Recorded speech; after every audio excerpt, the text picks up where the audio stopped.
رہ رہے ہیں اور ہمارے ساتھ یہ جو مذاق ہوتا ہے یا ہمیں اٹھا لیا جاتا ہے یا زبردستی جو ہمارے ساتھ کی جاتی ہے۔ تو اس کے بعد رشتہ داروں نے بتایا کہ کئی واقعات میں حراست میں لیے گئے افراد کے پاس ان کے پاسپورٹ نہیں تھے بقول امارات کے، لیکن وہ کہتے ہیں یہ بات غلط ہے، ان کے پاس پورے ڈاکومنٹس تھے اور ان کی چھان بین کی جاتی ہے اور بعض میں ان کو بتایا نہیں جاتا، اور ان لوگوں نے جن کو اٹھایا گیا ان کے کچھ رشتہ داروں نے وہاں پہ پولیس کے اندر رپورٹ درج کرائی، لیکن ان کی رپورٹ لکھنے سے انکار کر دیا گیا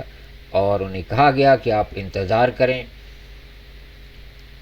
کچھ لوگوں کا یہ بھی کہنا تھا جو کہ پاکستانی ہمارے شیعہ برادر ہیں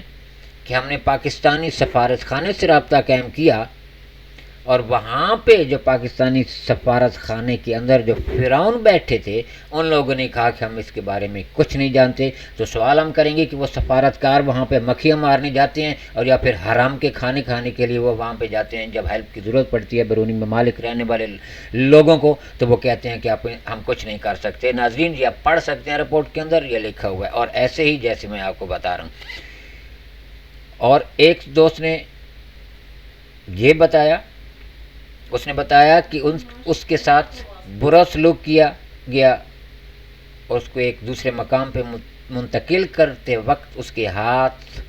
باندھ دیے گئے اور آنکھوں پہ پٹی باندھ دی گئی اور 5 سے 10 گھنٹوں کی تحقیقات ہونے کے بعد اسے 2 دن تک سونے بھی نہیں دیا گیا اور گرم کپڑے بھی فراہم نہیں کیے گئے تھے، اور اسے ایک سرد کمرے میں رکھا گیا جہاں پہ ہر وقت کمرے کی لائٹ جلتی رہتی۔ تو یہ ہے صورتحال عرب امارات کے اندر ہمارے بھائیوں کے ساتھ جو سلوک ہوتا ہے، اور رہا ہونے والے دیگر پاکستانی جو اور پاکستانی ہیں ان لوگوں نے بھی اپنے ساتھ کی گئی زیادتیوں کے بارے میں بتایا۔ تو ناظرین ہم آپ کو یہ بتا رہے ہیں کہ ہمارے جو شیعہ برادر وہاں پہ رہتے ہیں ان کے ساتھ جو سلوک ہوتا ہے ہم آپ کو اس کی رپورٹ دے رہے ہیں، اور پاکستانی حکام کو اس کے بارے میں ہونے والی جو زیادتیاں ہمارے شیعہ مسلمان بھائیوں کے ساتھ ان کی تحقیقات کرنی چاہیے ہم سمجھتے ہیں،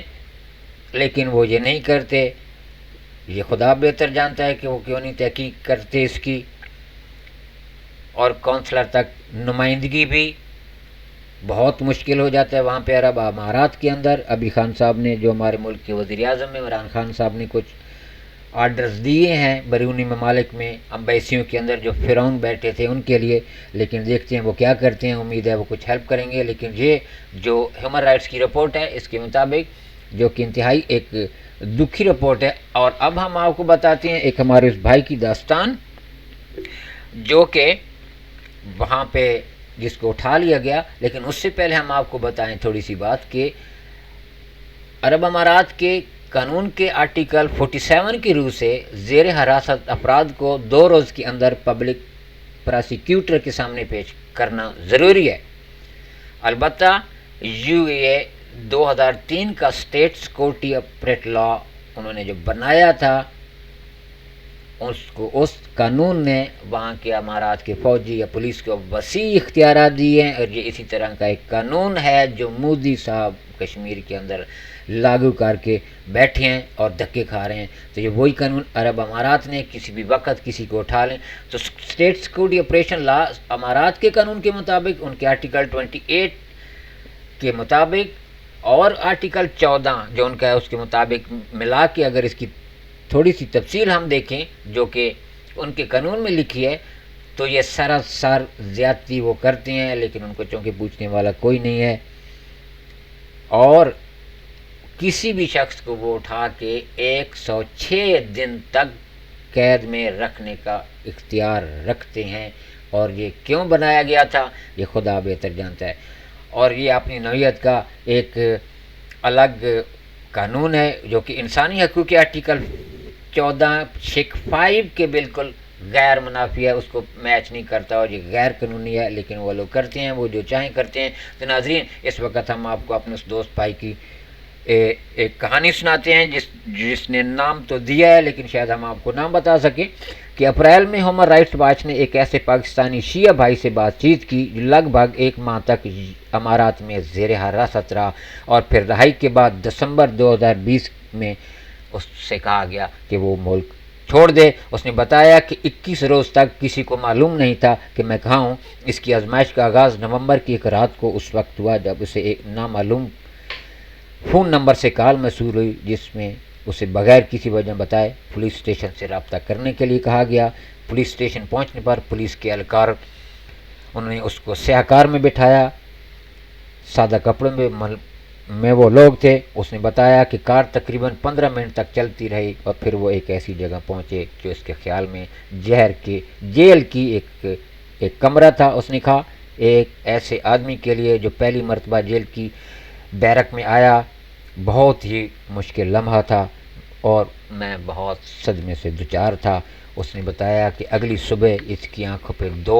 دوبارہ پٹی باندھ دی گئی، ہاتھ بھی باندھ دیے گئے اور ایک دوسری کار میں بٹھایا گیا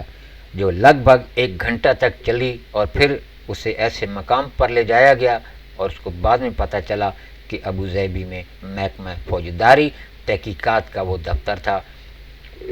وہ کہتا ہے، مجھے کوئی اندازہ نہیں تھا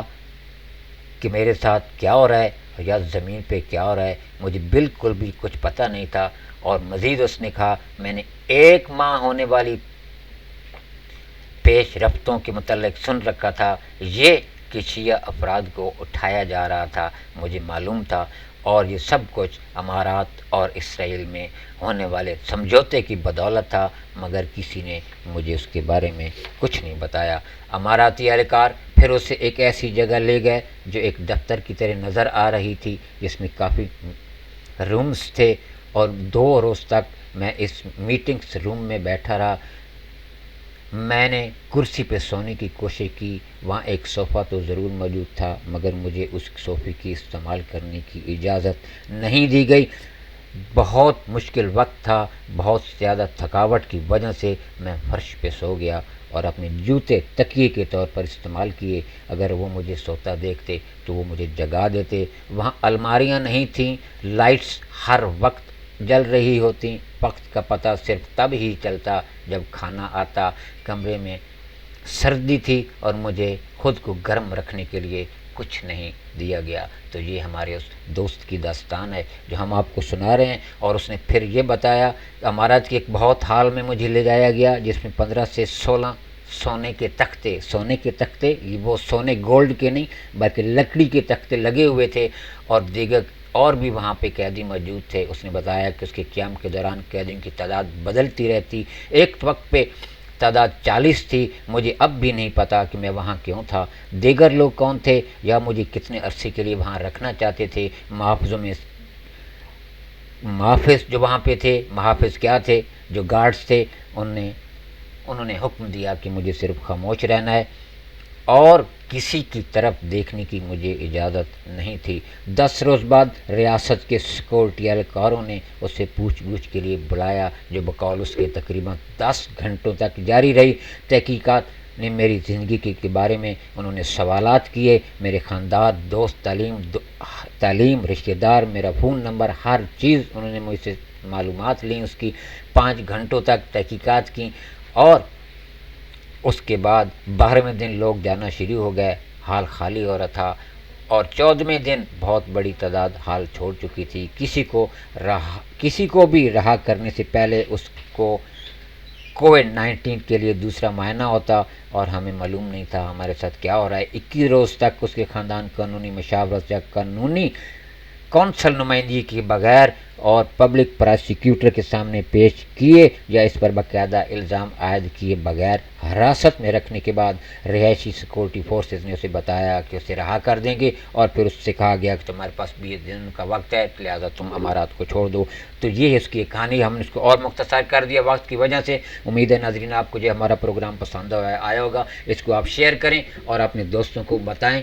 اور اس کے ساتھ اللہ حافظ۔